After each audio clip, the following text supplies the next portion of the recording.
Hey everybody, Cheezehead Chris coming at you. As some of you may have seen on Sty North's channel, him and I were able to hook up, and we did my version of a boiled canned hobo dinner. And I explained it, but didn't really go into detail about it. So tonight I am gonna go do more or less how I would do it. The recipe I use is from an old friend of mine. It's actually in this old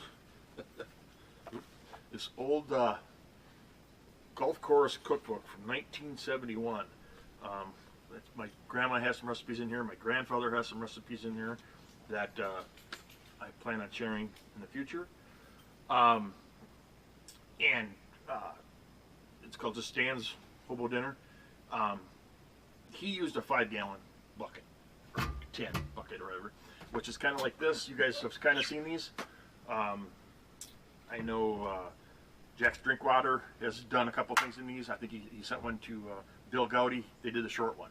Well, this is a little big for what just me tonight, so we're not going to use this. What we're going to do is we're going to use these are those Petridge Farm cans, these Prioline tins, and they work perfect.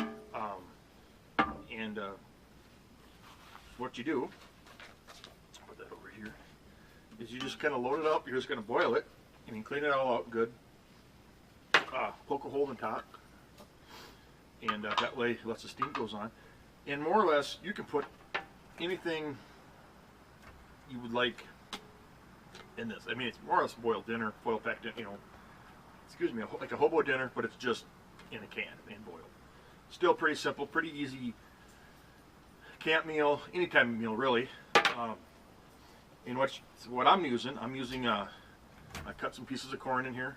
I got some little red potatoes, and I actually bought some real skinny carrots. And you just boil it away kind of until, yes, I know you should be doing this on a fire, but I can't do it right now.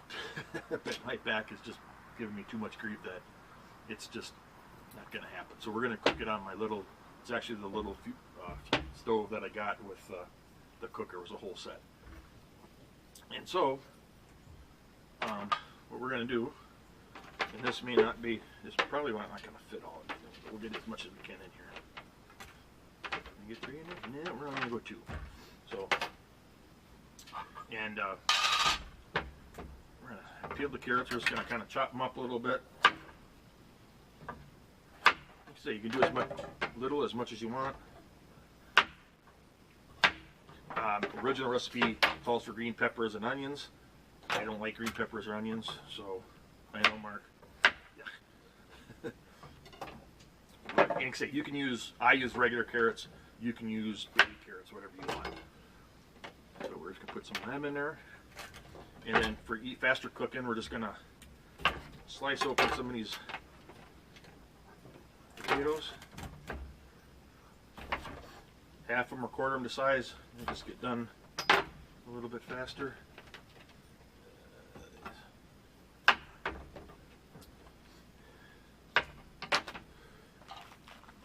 You guys get the gist of that. We'll put some more. And these are just some good old Wisconsin. These are actually Joe's Bratwurst. Joe is an old friend of mine. He was an old time. I had the pleasure of working with him for many, many years. Old time butcher. He's had this recipe for many, many years. And he retired, but one of the local meat markets here took over the recipe. And so we just kind of cut these up into sections. Let's see here. We'll put one more potato in there. See if we can get this all in here. It's going to be a close fit. Well, that's going to work. That's probably going to be good enough. So we got a couple potatoes, 1 ear of corn, some potatoes, and carrot. And I don't think this is in the original recipe, but I like it. I forgot the water. I'll add water. We'll get this going first. I'll add the water before we put it on. Amber goodness.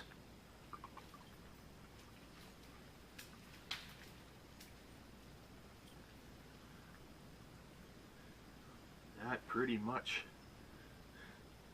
You might have to put a little bit more water. We'll add a little bit more water to that.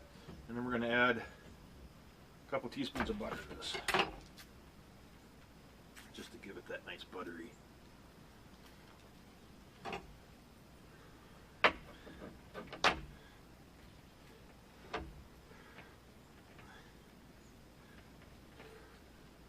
And then I'm going to add a little, say this is my, oh, let's see here.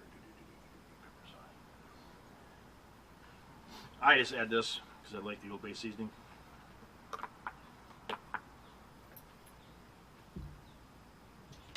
And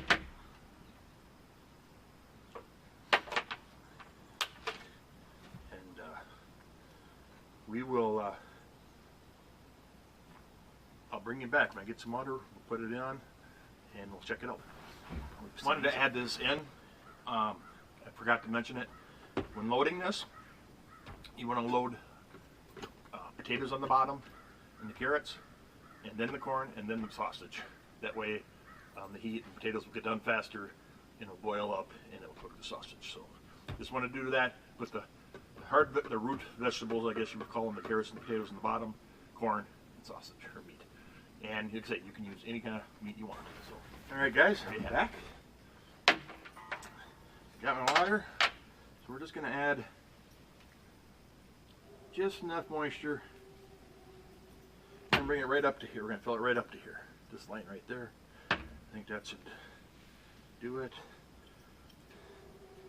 I'm going to have to get another can to do this other one, I think. And then we're just going to put it on there, and you're all set. So we're going to crank up the old stove here.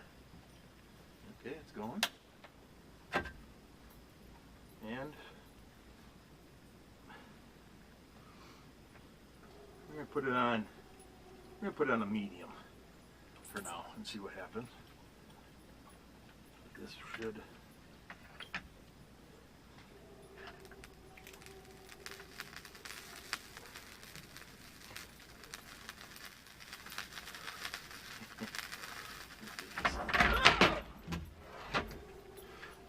never fails.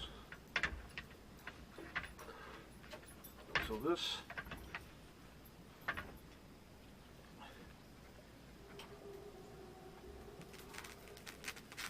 all right, wouldn't be a Cheezehead video without one spill. So, and then this is something I learned from, you can already hear it, you can already hear it going. This is something I learned, and I apologize, I do not remember the name of the gentleman who shared this secret, but you take a dime, you just put it over the hole,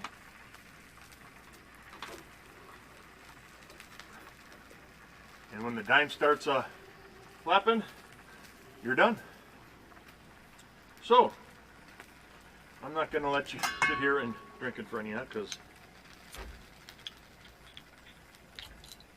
it's 5 o'clock somewhere. It's actually past 5. Yes, this is my amber fluid of choice. It's a Wisconsin, Minnesota thing actually, but Michelob Golden Draft Light, good stuff.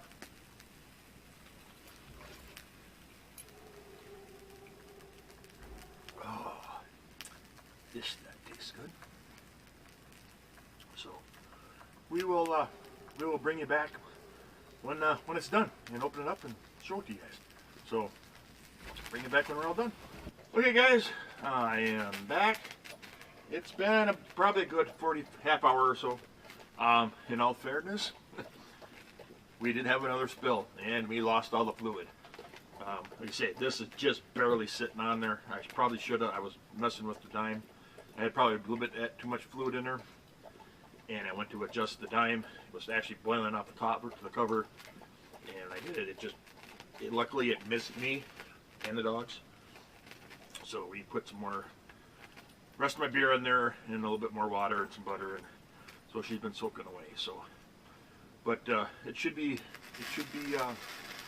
fired. Turn it down here now. Yeah, we'll just turn it off. Let it cool off here.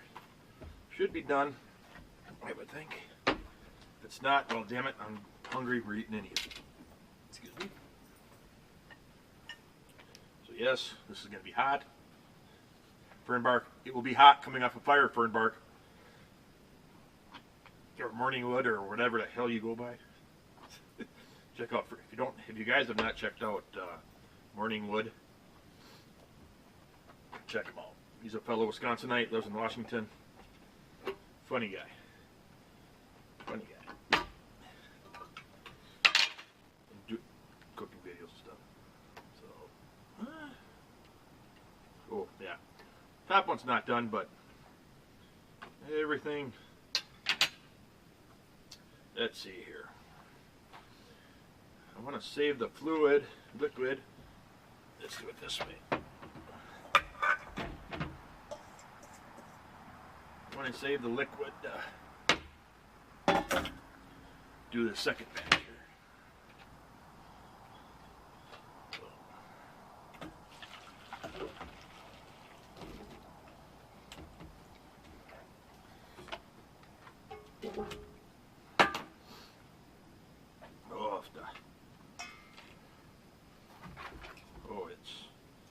Oh yeah.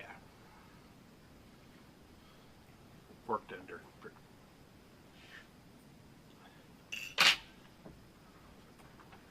Hot. Hot. Oh, so there you go, guys and gals. Cheezehead's Hobo Dinner. I will oh, it's going down. I will link the two videos that Sty and I did from Sty's channel. If you're interested in those videos, let's see here. We did the first video. I think I actually used kielbasa, and then we did the second time. It was just the corn and the vegetables, and then we cooked some stuffed chicken breasts. And the first one was done at our what used to be our family hunting shack from an old CC camp, and then the second video was actually at the location of the CC camp. So kind of interesting when we used to go talk about some different things. So here you go. If you have any questions, ask. I hope fall is in the air. It is a beautiful fall night right here in northern Wisconsin, and no bugs yet. But hopefully here in the near future I will be able to get out and do some more videos for you all and go from there. So I am gonna eat this up, transfer the liquid back in here, and boil up another can. So till then, have a good one. Keep her cheesy. Cheezeheads out. See you, folks.